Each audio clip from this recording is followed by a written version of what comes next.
Hello fellow shapers.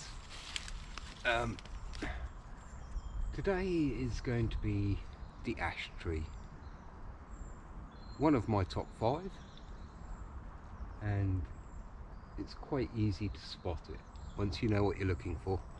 So I'm going to quickly zip through this as quick as I can anyway, but I do want you to be able to recognise these by the time I'm finished.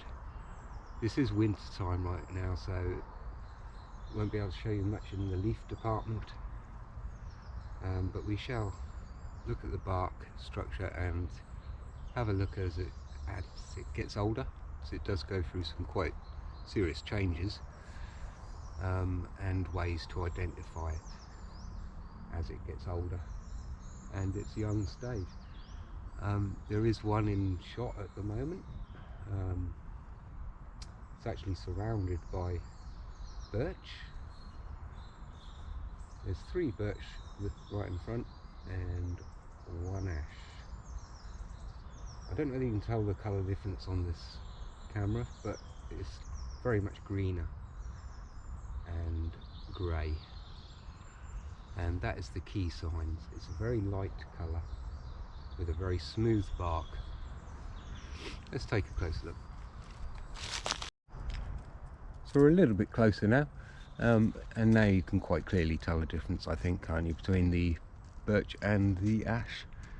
It really does stand out in a woods. Very easily to spot. It's straight and very tall. Given time, it will grow to 30 meters, possibly higher. And they can live a good 300 years if conditions are perfect, which is becoming rarer these days for these poor things. But yeah, I would guess this is around about a 30-year. They grow very quickly. They literally reach for the sky, much like the birch, although they're nothing to do with the family. The family is similar to the lilac family. So yeah, they're very unlike any other tree really in many respects.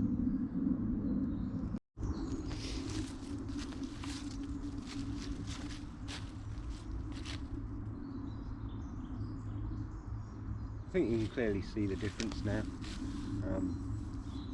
These have got lesions going across, which is very much the birch family. And here at the back here we've got silver birch, and they all quite happy to grow from the same root system. But snuck right here next to them is this birch, and it's a solid pole, much like the birch, but it's a lot smoother. It's very smooth. This one's very green, but it's a greeny grey, quite a light colour on the actual bark itself, and you will spot little tiny spots, little lesions that at the moment are not much more than pinpricks, but they will start to make little star shapes, and that is key to identifying ash.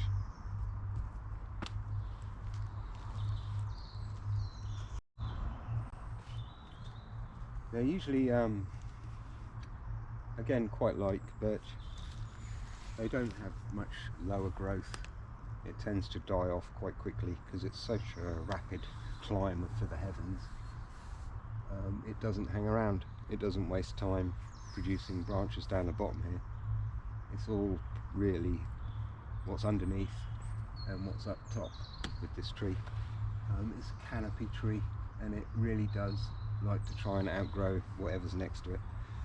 I think it will overshadow these trees next to it. It's on an equal pegging at the moment with the other canopies, but the leaves on this tree are really quite unique. They're generally an odd number of leaves on the actual branch. I can't show you that at the moment because there is just nothing left of the leaves. They fall quite early in the autumn, and thus get buried and decompose quite a lot quicker than the other ones. The leaves are very light green, and they quite often come in an odd number, say 4 that side and 4 that side, symmetrically, with a pointer at the top. The pointer at the top will quite often curl over and reach for the sky, much as this tree is renowned for. Its name is Fraxinus. Let me see if I can remember that. Excellius. Its name is Fraxius excellius, and the excellius part of that, there's often clues with these names, isn't there? Excellius just means higher, really, like a higher statue, also spiritually higher as well. We'll go more into the folklores and things with this at the end, but I think it's important to tell you how to identify it first, then tell you what the uses for it might be, and then move on to a couple of folk stories or whatever bit of history. It's across the world in quite a few different shapes and forms. There is a version of this which is an evergreen in the more tropical regions. So, but normally in UK anyway, we don't get anything like that. What we have here is a common ash, and there is about 150 million of these in the UK at the moment. A billion or so, 1.5 billion saplings. So the mortality rate of a sapling becoming a tree is quite high, unfortunately. But that said, there is a lot of them, and they're spread out across the country. They will grow pretty much anywhere and pretty much any soil. They don't like to be bogged down, but they're happy to use chalk even, and places along the coasts, they don't mind the salts, and even in marshy, boggy conditions like this is, they're quite happy to grow. In fact, growth is very much the key thing with this tree. Right, so we'll just move over here a little bit. Quite often they do grow together because they're self-propagating trees, which means they're male and female, and also they can produce quite a cunning seed that is very much like the sycamore, which spins like a helicopter. So these are single though, whereas sycamore are usually double, not always, but usually doubles, whereas these are singular helicopter blades, which means they can spin around and just burrow into the ground slightly enough to maybe have a chance of growing on. They try it by sheer numbers alone. They produce a massive amount of seed pods that will often cluster together. Unfortunately, there isn't any left here at the moment from the previous season, so I can't show you those, but they are like a brown cluster, almost like a nest or something, and they will fall to the ground and try to self-propagate themselves. Right, so we haven't got very far to go because they do like to grow in the same areas, and here we have a little collection of ash. Here's one that was similar to the one we just found. As you can see, it's starting to get a little bit of rustic colour on it. That itself is not a problem. Amongst its many problems, that isn't one. That is a sign that it is actually a very healthy area that we are currently in, for that to have this extra living organism. It's a sign of clean air. Yeah, so very much the same. This one admittedly isn't pole straight like they would normally be, so it's a poor example. But you can see the shoots that are coming off of it are aiming for the sky. Everything about this tree is pointing to the sky and trying to reach it. We have a sort of mid-aged one over here. As you can see, it's still quite smooth and not too many lesions on it as such yet. You can kind of make out a small diamond pattern here or there.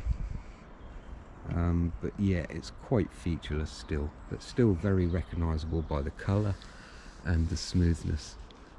And it's bolting for the sky. There will be other things that live with this in conjunction, but they are signs that it's quite healthy really. This shouldn't be a problem down here, this moss. But as we go over here, we get probably the oldest one in this area. So this probably gave birth to all the other ones around me here, and there is probably a good dozen. So it's doing well, and it's looking in very good shape. I can't see any of the hazards or potential problems that this tree is currently facing attacking this one yet. So again, key identification. I mean, if you look at this bark, it's very much like an oak or many other species of trees. It's not that easy to tell the difference, but if you look closer on these things, you start to see the diamonds, those pinpricks that were originally there. And on this limb here, you'll see a perfect example of ash pattern on an older tree. As this gets older, these lesions just split and create fissures, much like this. So yeah, it's all in the detail. The pattern is very pretty, but again, it's quite common in the tree world. That said, it's bloody gorgeous. So that's basically it. It will form a little black sort of pod on the end of its upturned shoots. They aren't here yet, unfortunately, but they will be shaped slightly like a boxing glove.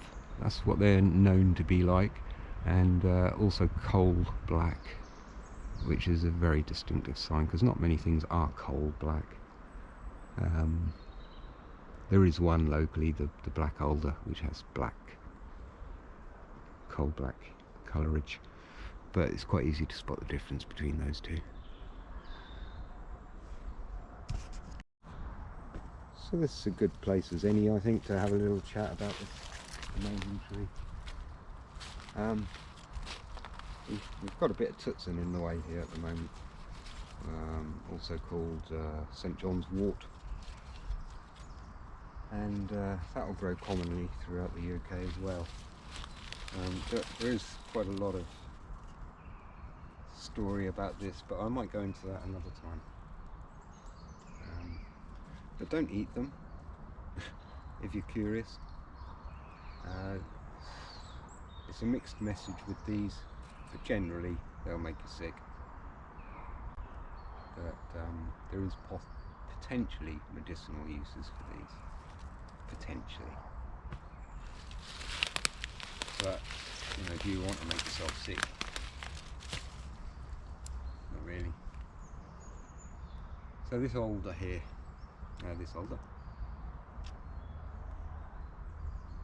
so this gorgeous piece of ash, you might be thinking, well, okay, so now I can spot it. What might it actually be useful for? Ash is fantastically useful. It's a very strong piece of wood. It's known as a hardwood, and the main key thing about it is the elasticity which is not the word I would like to start the day off with, but elasticity, where the wood has got a bit of bend in it. It's a little bit supple, but it's got strength. I think if you put out boards across a platform like that and then stood on those boards at the same widths and heights, that this ash has actually got the best elasticity versus weight ratio. It's a very strong wood, and therefore is not bad for bows, if you can find a piece of that with all the knots in, and is also good for spears in the past. In fact, the castles around the UK quite often had plantations of ash around the moat, so that they could harvest them to make spears. They would run a line of trees from a branch, say this was a living or something. They could actually plop that down into the ground, and it's got a chance of then running on, and they would keep doing this, making effectively a fence or a hedge out of these young ash trees, that would make perfect straight poles.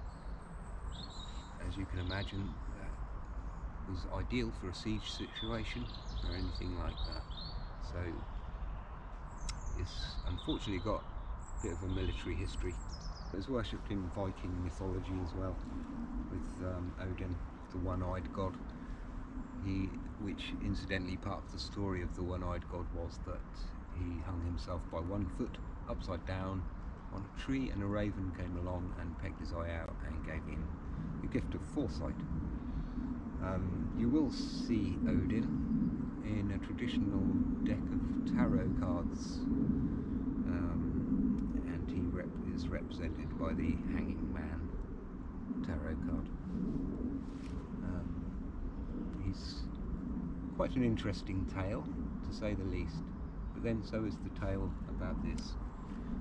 They believe that all life came from this tree, and the branches reach the heavens and the roots reach the earth, the hells. And as they were a warrior race primarily, I think they brought these religions in personally, to produce a warrior religion almost, because they believed that a goat came along and fed off of this tree, which is nothing wrong with that. Goats would feed off of this tree. A lot of animals feed off of this tree.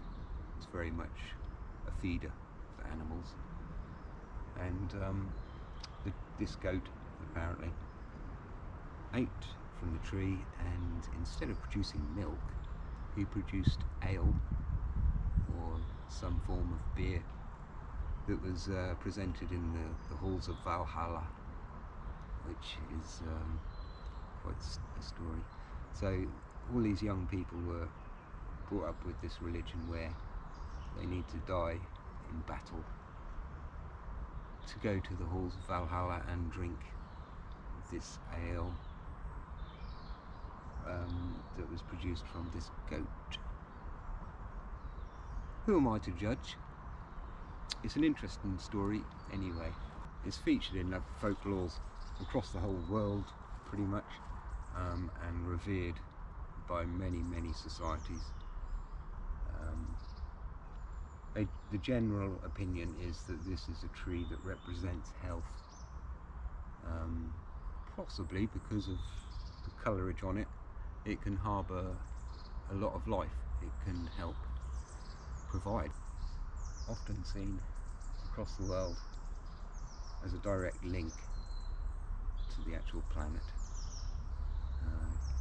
Unfortunately, it's under a bit of a assault at the moment in the form of two varieties.